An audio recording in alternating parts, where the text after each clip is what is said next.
Welcome to Vision One Media Artist Shoutout. I'm your host, Ella Beth. You can see we're here in the comfy studio today. And I've got an artist who I just recently met, as in about half an hour ago, but I cannot wait to get into a deep dive conversation with her. From what I know already, there's some awesome stories to be told. And she's an artist, singer, model, activist, politician. This lady does all the things, and we're going to talk about it now. So without further ado, welcome, MARYLINE. Thank you so much, Ella. It's great to be here. I really appreciate it. Thank you so much for being on the podcast. Absolutely. This is fun. Being in the coffee. Yeah, kind of got that vibe. Got that vibe. Yeah. Just don't have the coffee with the Kahlua. Oh my gosh! I think I'm more of a coffee with Bailey's person, but coffee, yeah, we could do that. We could do some that. White Russians. Stop! Yeah. I'm gonna. Okay. It is Friday though. I mean, it's the start of the weekend. Happy hour somewhere. Always. Okay. So like I mentioned to our audience, like you mentioned to me, you do a lot of things. You're involved in many different facets and many different. You got your finger in lots of pots, as one would say. I do. So tell me a little bit about your start in music. Well, most people say, I started singing in church and this and that. I started years ago. I'm a classically trained pianist. And of course, I started playing and singing at probably about 14 or 15 years old. And then just cut out the playing the piano and just started singing. Mm-hmm. So from a very young age up until now, at a very ripe, mature age. Still singing. Still singing. I love that. And you mentioned that you love singing, and it's certainly a hobby and a passion of yours, but that you consider yourself an all-round entertainer. So tell me how that looks for you. Wow, that's a great question, and I'm happy to share with you. You look at individuals like the Whitney Houstons of the world, and the Diana Rosses and Aretha Franklin and Patti LaBelle, those type of individuals, Shaka Khan. Those women can sing. Yeah. Okay? Now, I sing, but I consider myself an entertainer because I am more of a people person. I like to get down and around people and touch and sit on laps and rub somebody on the head and all that good stuff. I like to play around. Dance with the little kids and stuff, That's exactly it. So that's what it looks like to me. And not taking anything away from any of the other artists that are out there who really do sing and entertain. But that's what I feel for me, is that I'm more of an entertainer. Okay. So in that, you perform with a couple of other artists. So you perform with, you said, AKA Frank Sinatra and AKA Sammy Davis Jr. Yeah, tell me about that. Oh my goodness, trio thing. That is so much fun. It's the three of us, and usually on Thursday evenings we're at a place called The Select, which is in Sandy Springs, and so you have Charlie Fellingham, who is AKA Frank Sinatra, and he sounds just like him. Okay. And then you have David Williams, who is AKA Sammy Davis Jr., and he sounds just like him. And then you bring in MARYLINE BLACKBURN, who happens to be the little icing on the cake. Cherry on the top. Sparkle. The sparkle. Yeah, the sparkle for the night. And we just have a great time. Yeah. We do all genres of music. And of course, they do the Sammy Davises and the Frank Sinatra music. But you have me, who can do a Whitney Houston, who can do an Aretha, who do a Body Rate. Let's give them something to talk about. One of my favorite songs. Ooh, love it. I Can't Make You Love Me.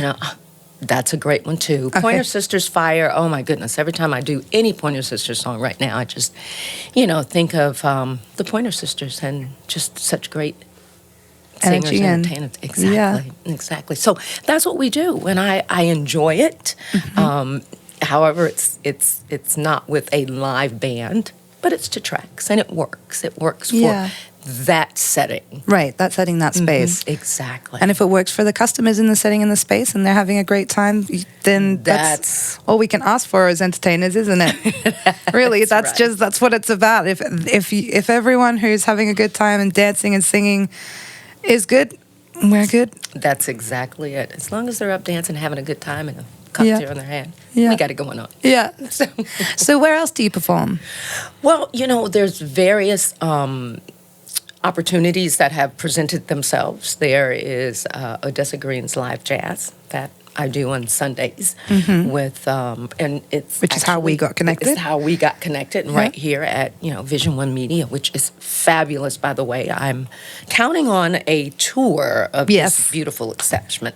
Okay. Yeah. So the Jazz Life with on Sundays right here, and working on some overseas opportunities right now. We've secured two dates, but I won't say. Okay. But we'll be in Brussels and then in Berlin. Oh, that is so exciting. Okay, all right. So we've got a little bit of like insider scoop there. I like that. So what kind of thing would you be performing over in Europe? All types of music. Okay. I don't say that I sing one genre only. I do it all, from gospel to country. Yeah. We got it going on.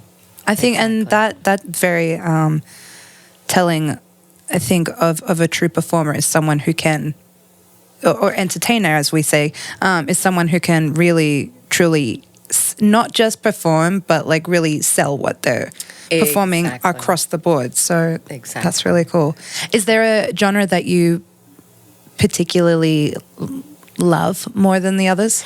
Well, we love all our genres, unlike our kids. We love it. It's so hard to choose just one. But if I have to say, I love country music. And of course, I grew up listening to all types of music in our household. But it was that country music, I think it's that first song that I heard by Charlie Pride that just caught me. And I was like, I like this. So I started listening to even more, country music artists. And the very first CD that I ever recorded was a country music CD. Okay. Yes. So, all right. Tell me about that. Oh, my goodness. That was years ago. And of course, the industry has come a long way now where we see that there are more African Americans affiliated with the country music industry. And of course, back in that time, in that day, there were not a whole lot of African Americans that were doing it. So I felt that I wanted to be one of those individuals that kind of broke that glass ceiling. Absolutely. Pave the way. So why not? Absolutely. Why not try? And I had some wonderful supporters out there who said, go for it. And I did. I had a great team of writers that wrote music for me. And of course, I wrote music as well. So it happened, and I'm excited about it. Yeah, and it sold a lot of copies. Well, that's I mean, that's the whole story right there. So you were really happy with the music, and it sold a lot of copies. That's all you can ask for, really. Exactly. So it was incredible. I mean, just the feeling of being able to go to Nashville and sing at the Bluebird Cafe. How many people get the opportunity? Yeah. Sing at the Bluebird Cafe. Oh my goodness. It was a wonderful experience to be able to stand on and share the same stage with several big name country music artists. I was able to do that. So I love that. Yeah. So you have recorded other CDs? I have. Actually, I've recorded a gospel CD as well. Soul Union is the name of that, with my girlfriend, Mary. And I spent quite a bit of time in Moscow, Russia. So I recorded a CD there. That was in Russian? Many years ago. You recorded a CD in the Russian language when you lived in Russia? There are 2 songs that I am singing in Russian on that That CD. is so impressive. That is so cool. Don't ask me to sing it or speak it to you right now.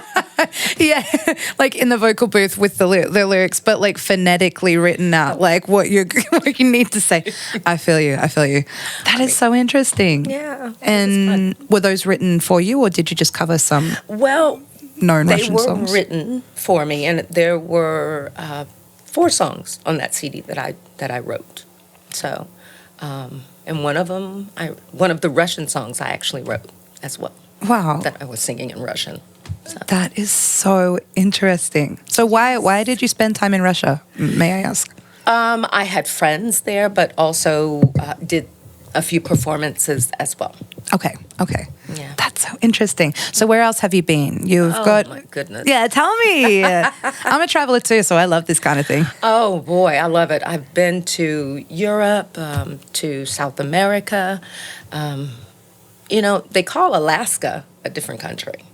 Yeah, I haven't been yet, but I'm very fascinated by the idea of Alaska because it seems like a different country. Well, the true Wild West, like the last frontier. Like it really is the last frontier. Yeah. And I tell people, you have to, if it's not on your bucket list, you have to put it on there because you have to go to Alaska and you have to perform. So that's another place. Well, that's actually where I started my music career, was in Alaska. So you were born there and grew up there? I was raised there. in Fairbanks, Alaska. I was born in Frankfurt, Germany. So Wow. Yeah. Oh gosh, you've been like international since you were a baby. I love that. That's really... Wait, so does that mean, are you technically a German citizen? Is that not how it works? Well, I could have, but Okay. I chose not to. I was...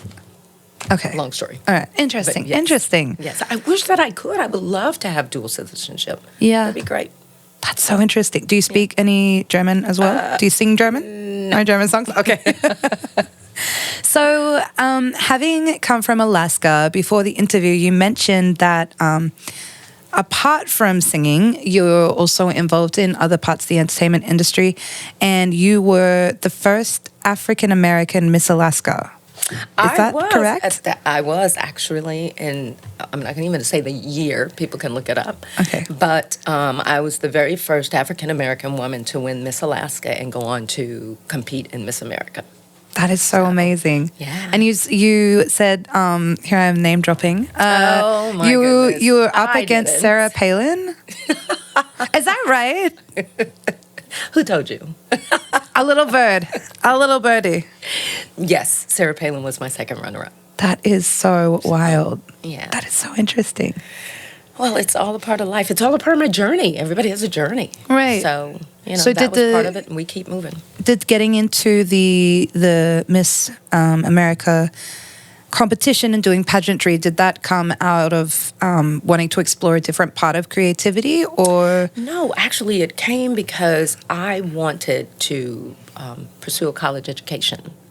And scholarship money was a great way for me to get funding to go to school. And so that's why I started competing. Little did I know that I would be singing. And that's why I tell you, when I started playing the piano and singing, it was at one of the pageants when one of the judges said to me, you should just drop the piano. just very, all right. very honest. That's so interesting. Okay. Yeah. So they must have seen. They thought, you know what? Well, I mean, probably for a pageant girl, like of course, we want to see you right up on the front of the stage. Like uninhibited by an instrument. Like grab that microphone, girl. Be the diva. I love that. Yes, and it was quite interesting. Yeah. But it was a wonderful experience. One that just afforded me the opportunity to do so many things, to travel the world as I have done. And want to continue to.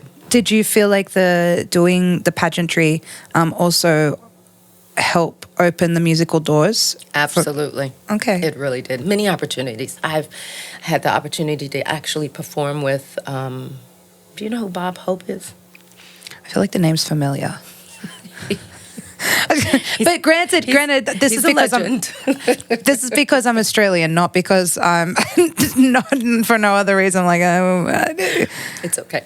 But yeah, I had an opportunity to perform with the USO and Bob Hope and with the Department of Defense. Wow. We would travel and perform for our military men and women abroad.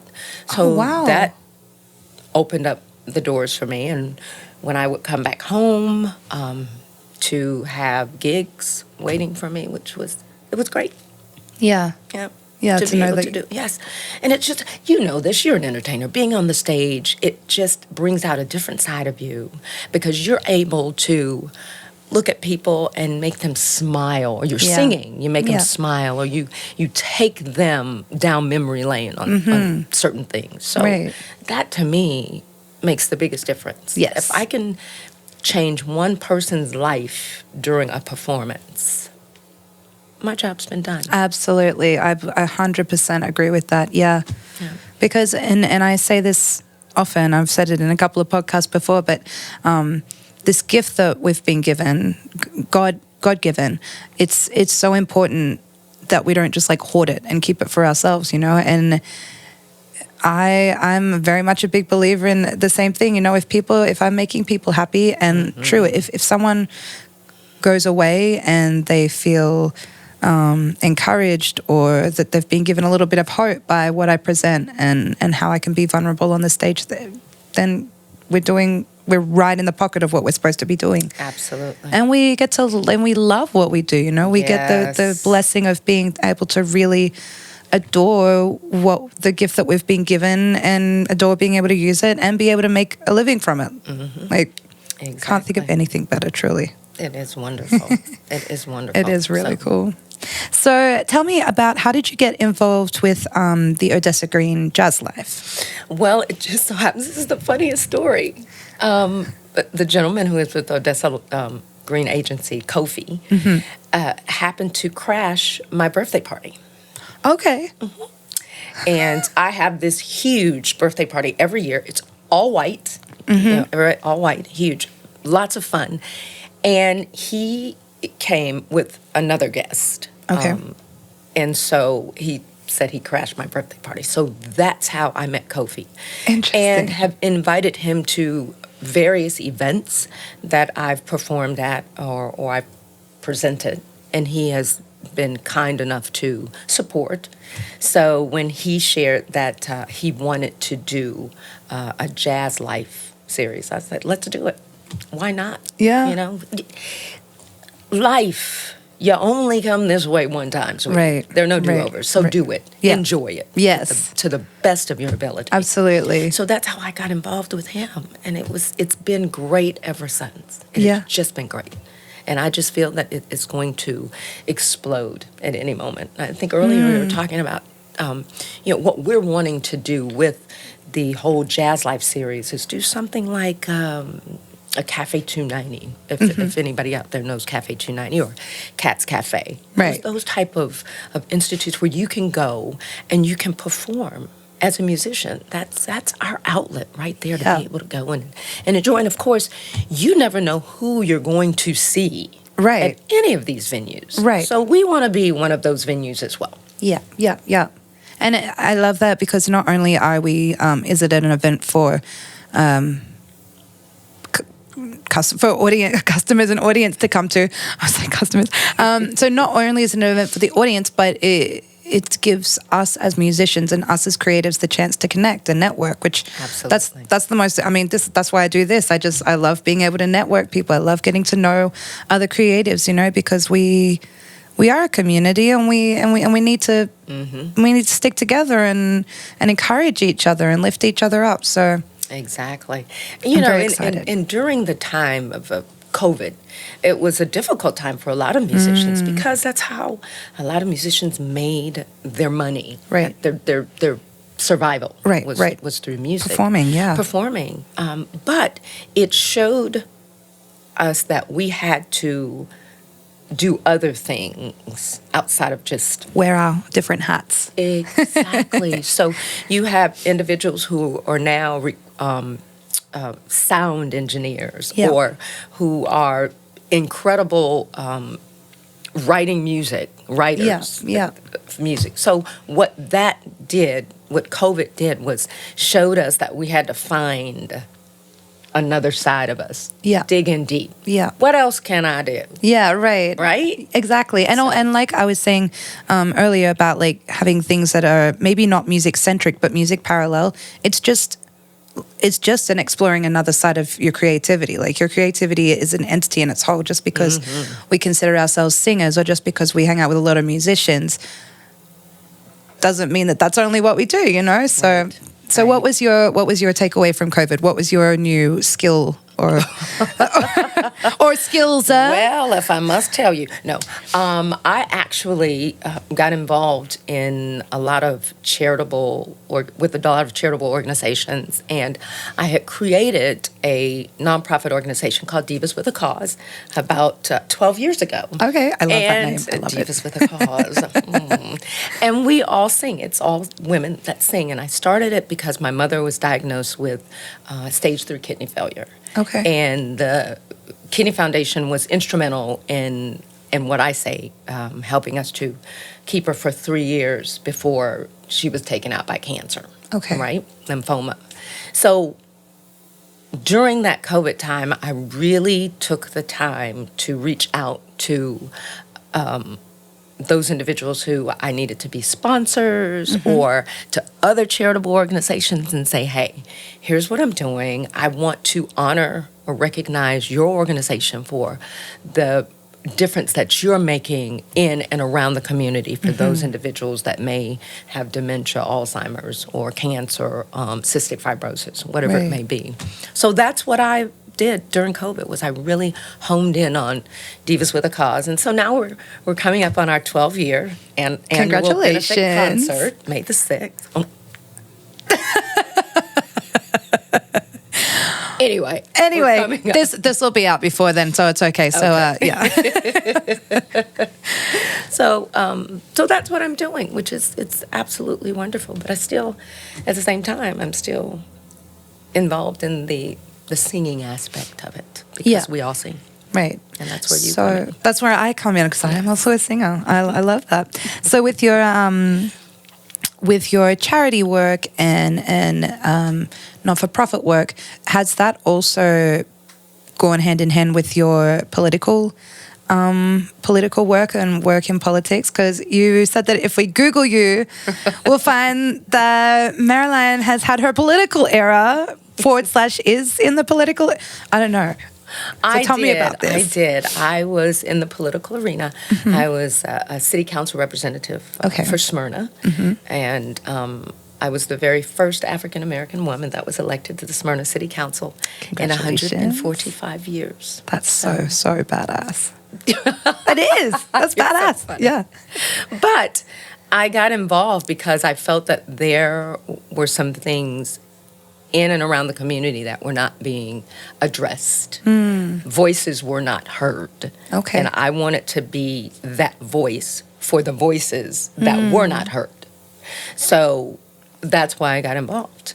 Okay. And I was there to make a difference, have an impact, and I believe that I did that. Yeah. So I'm not in the political arena now, but I believe that I'm still an advocate for many things that are happening in and around our community. I believe that I do better work on the outside than I can on the inside. Because if I want to tell somebody, well, you know what, then go kick rocks. I can say that. Right. You know? Yeah. And just make sure that people are heard and they understand what we're going through, whether it be through injustices or, equal rights, etc. Right. And I mean, you still have the platform in a different capacity now, but that's another part of being entertainers and performers. It's like it's not a little thing to have the microphone in your hand when other people are listening. That's true. That's an honor and a responsibility. You know, we have to foster that and take care of that, because again, it comes back to like God giving us this gift to share, but it's a responsibility. Exactly. So with that being said, what do you feel like you're able to also advocate for the voiceless still in what you're doing now in your professional performing life? Absolutely. Anytime I can get on the stage and I'm able to converse with people, I'm able to share with them what my values are, and you never know, because I can be relating to anybody on any different level. When I'm out there, I can advocate for the injustices that are happening out there. And of course, in the past few years, we've seen a lot of that happening. Yeah. So I am that voice that's up there. If I can make somebody say, oh, wow, I never looked at it that way. Right. You know. Yeah. So I use that platform to do that. when it's necessary. When it's necessary. When it's necessary. Otherwise, we all be going off on diatribes between songs and performance, just like, now about climate change. This next song, and then bring it around to something to do with the president. Like, also, no one wants to hear that all the time. Like, Right. Where it's relevant. well, it's right when it's necessary. So I want to know, what is your take and what is your thoughts on the Atlanta music scene specifically, being what it is? You mentioned that. First of all, legends just roam around the streets here, and you might not know as much just because it's not Atlanta isn't seen quite as much as like a music entertainment hub as, say, New York or LA, although it's becoming more like that. Oh, it is. So what is your thought on like the scene here and how the community's going, and what have you seen change and evolve in your time as an entertainer in Atlanta? Wow. A lot has changed. I remember when the baby faces of the world first came to Atlanta, and they have helped to open up and make it the hub that it is. Yeah. It is the land of opportunity for anyone that wants to come here and Yes. get involved in the entertainment industry. Yeah. Whether it be from a recording artist to an engineer to someone that's behind the camera doing work, those opportunities are here. Yeah. It's just a matter of networking. Yes. People Yeah. have to be willing to get out and be open Yes. to meeting other individuals, because you never know who you're going to meet. Right. You never know who you're standing next to. Yeah. Quick story.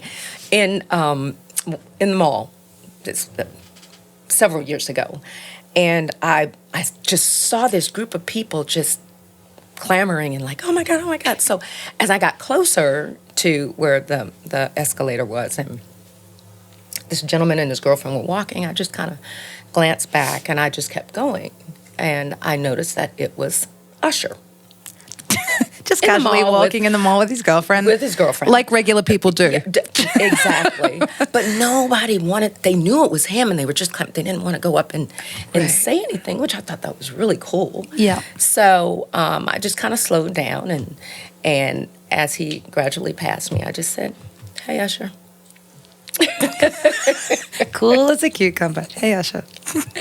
And he looks over and he's like, Maryline? Yes. Yeah. Wait, what? Okay, this is new stuff. See, Usher. that's what He I'm knows saying. you like. All right. Yeah, that's a Doesn't long story. freak out. Hashtag doesn't freak out. Don't freak out. Long story. We'll go into that later. But again, as we're saying, you just never know who you're going to run into, who you're going to meet. But they're people too. Right. Yes. And of course they want their privacy when they want their privacy. But they're human beings. And like I said to you earlier, we are the ones that put them up on the pedestal. It's true. They It's just true. they just want to live a normal life. Right. I just want to go to the grocery store and get me some bread and some eggs. Yeah. Some milk. Not eggs right now. Not right. Wait, that's something. Speaking of something, you could go off on a diatribe between songs. The price of eggs. Don't get me started. Things that you can't quite fix from the platform, but can certainly call attention to. It's a conversation. It's a conversation. Absolutely, it needs to be had. That's amazing. I think if I ever saw Usher, I'd be like, okay, keep it cool, and I'd just probably say something like, I really like your work on Confessions, or something, and it would be just like that. I'd be like, hi. Awkward. My goodness. But you just never know. And like we were saying, when we're talking about the industry and how it's changed, you have different clubs, like going back to Cafe 290, Cats, and oh my goodness, the other one that was on Roswell Road, I'll think of it later. But you'd have artists that would just show up. Yeah. Cafe 290, one night we're all in there just having a great time, jam session, jamming and whatnot, and Peebo Bryson walks in. No. Yes. I mean, you're just like, for me, I'm like, right? so, Yeah. But again, they're people. Right. And they want to go out and enjoy entertainment as well, or go out and have dinner, etc. But the industry has definitely grown here in Atlanta, and I look for it to even become more grander Yeah. than it is now. Yeah. We have a lot of young, aspiring artists Yes. that are coming out that have all that energy, and it's like, oh, Love to see it, like the hunger, you know. Exactly. Because I think too, there's merit too in what you're saying, that the industry has definitely grown and changed, especially with the advancement of technology. So for like particularly, so I'm a millennial, and the generation under me, the Gen Zers, is that what they are? Don't ask me. But these young people who are in the next generation, they're so adept with technology, and that's changed the face of music. It's changed the industry. has. So it's really interesting to see these young people, especially the young people who are like really, you know, pushing ahead and really forging ahead, and they have this fire and this hunger. I just love to see that, because, you know, that's what keeps the community alive. That's what, you know, we know that we're leaving it in good hands. In good hands. We want to. Yeah. Like, write good music. Yeah, right. Use that cell phone. Yeah, right. Record that beat. Absolutely. Amazing. Yeah.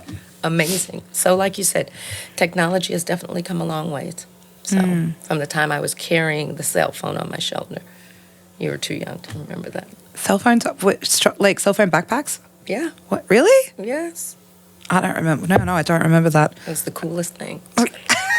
I got my cell phone backpack. I'm going to have to go That's a Google this song. now. Yeah. But there's a song in there somewhere. Yeah. So this is a question that I like to ask artists on here. If you could share, just pretend there's a one-day festival, there's 5 artists, and you're one of them. Who are the other 4 artists you would love to share your playbill with? Oh, wow. Dead or alive? Okay. Etta James, Love. Aretha Franklin, Yes. Mahalia Jackson. Yes. Oh. Me. Yeah. Oh, you're I'm on there on there. already. Yeah, I'm yeah, on there yeah. already. I'm on there. Wow. I'm going to have to say Peebo Bryson. Okay, that's fantastic. I would, you know what? I would really love to see, at the end of the day, like a big, what would you call it? Like an all-stars performance where everyone got and did a song together, you know, and everyone gets their little time to. Well, you know, it's kind of like the song "We Are the World." Yeah. Yes. Just like that. Just like that. I would love So that. That would Yeah. be great. Oh my goodness. I think we need another. I feel like the world, you know, artists need to get together and do another one of those. Probably about time. It's been what, like 20 years since It's about time. since the last like Live Aid or whatever. I'm like, it's about time we got another hope-filled song, because the world could do with some right now. So that we're putting the challenge out to all That's right. artists out there. That's right. If you're listening or watching, come on, get that energy going. Yeah, Yeah, that would be great. I'd like to see Harry Styles on there. Oh. Harry Styles, Olivia Rodrigo. Harry Styles. Wow. Speaking of performers, what an entertainer. He just really has the, you know, some people just have that X factor. And yeah, I like that he's kind of got that sort of Bowie-esque thing going on as well. Yeah, it's cool. Just one of those where you're just like, you can't move. Yeah. That's me. I'm just like, just want to watch. I'll tell you what, actually, did you see... Oh, no, I don't know. No, we can talk about this. What? I'm hosting it. Did you see his performance at the Grammys this year? I have to say I did not watch the Grammys. I'm sorry. Okay, no, that's all right. Don't be sorry. I only got the half of it, but I got the half that he performed in it. He had this super, super cool spinning table or like spinning platform that was just like out of the music video for As It Was. But at the last minute, the platform started spinning the other way. So all the performers basically had to, on the spot, figure out how the choreography went the other way. So it was very interesting. Oh, I must Google that. Yeah, it's really, I mean, I was very impressed at the way that they just took it in their stride and they figured it out, you know. You keep it moving. Yeah. You keep it. Yeah. Professionals. That's a true, absolutely. That's a true sign of a professional. Yes, yeah, You know, Keep it going. Everything. That's right. You keep it moving. yeah. So the roof caves in, you keep singing. Keep going. Yeah. Mm-hmm. Well, you sang the roof down. Literally. What was I was gonna say one more thing. Oh, so what about for the rest of this year, 2023? You did mention that you've got some dates lined up overseas. I do. What else are you doing project-wise for this year? What else have you got going? Well, one of my goals is I don't necessarily want to record an entire CD. I just want another single. Okay. I just want to record a single. So that's where I am now. Okay. Working on that. Just vibing, writing lyrics, and as I'm driving, thinking about life and what's going to go into this mix. Okay. That I'm going to do. Interesting. So that's so you're currently working on the song. Okay. Yes. Ooh. Okay. And it's interesting because you were just saying that it's about time for us to get this group of people together and record something like hopeful and encouraging. Heartful, we are the world. But that was my thought, was to once again rein in some of these vocalists that I know, male and female. Let's do this. Yes. Make it something that's... I volunteer as tribute, if that's okay. I volunteer as tribute. I love to have a quiet moment. Like, yes. Okay. I'm going to hold you to that. Yeah, absolutely. Absolutely. So that's 2023 for me. Okay. To finish out, making sure I've got this single finished before the year's out. Okay. Because there are just so many things that are going on. Yeah, I feel like now that sort of 2022 kind of felt like the year of recovery for the world, and well, our part of the world, in a lot of ways, post-pandemic, sort of people just kind of figuring out what new normal looked like. But I just have a really like hopeful sense about 2023 that this year people are going to be getting their stuff going, you know, and it just feels like things are happening again and people have like a renewed passion and fire to do things. So I'm like, okay. And for lots of artists. Yes. And that's so true, because even having the opportunity to do the Odessa, Green, the live jazz series, and then having the opportunity to sing with the two guys that I sing with, it's just the energy that's out there. And people, they miss the music. Yeah. They miss what music does. Right. How people it makes them feel. It does. Yeah. Music is a universal language, sweetie. Yeah. I don't care where you live. You sing a song, somebody knows it, it brings you together. Yeah. The conversations that you can have over just the music. Yeah. So we're there. It's a matter of we got to keep it going. Yeah. Keep it moving. Yeah. Keep the momentum happening. Exactly. Well, on that note, would you be able to just let the audience know where to find your social medias, where to find your music online? Absolutely. Now, if you want to find me, just Google, baby. Google me, baby. No. A girlfriend of mine said that to me one time. She said, oh, my God, you just need to tell people to Google me, baby. Yeah. That's a catchphrase, Google me, baby. Google me, baby. Renee Montgomery. Hey, Renee, if you're listening. Hey, Renee. You can find me on Facebook as MARYLINE Blackburn, Instagram as MARYLINE Marie Blackburn, Twitter is MLine, MLINE. Love that. So yeah, that's where you'll be able to find me. And of course, if you guys know about Select in Sandy Springs, come out on a Thursday night. You'll have a great time. Thursday night at the Select ATL. Yes. All right. Okay. Absolutely. Well, thank you so much for coming along and doing this podcast. You're welcome. I'm so excited to be able to do it, and looking forward to the opportunity to work together. You. Yeah. And this, absolutely. And that's why I do this. I love the opportunities, and I just love getting to especially learn from other musicians, just learning about the industry, learning about expanding my vocal ability, learning about songwriting. I love this. So thank you so much for coming along. Well, thank you so much for having me along. And if you're someone who would like to be on the podcast as well, you can see yourself doing one of these episodes and talking about yourself as an artist, about your songwriting, perhaps your other the other things you do outside of music. We'd love to have you here on the podcast. You can reach out to us at Vision One Media ATL on Instagram. You can find us at Vision One Media on Facebook. We're Vision One Media on YouTube. If you want to send us an email, it's vision1social@gmail.com. You can also reach out to me at ellabeth.music on Instagram, and we'd love to chat with you. We'd love to work with you. Vision One Media Studios is your one-stop shop for anything that is video, audio, production related. We can help out. So we'd love to hear from you, and we'll see you in the next episode. Peace.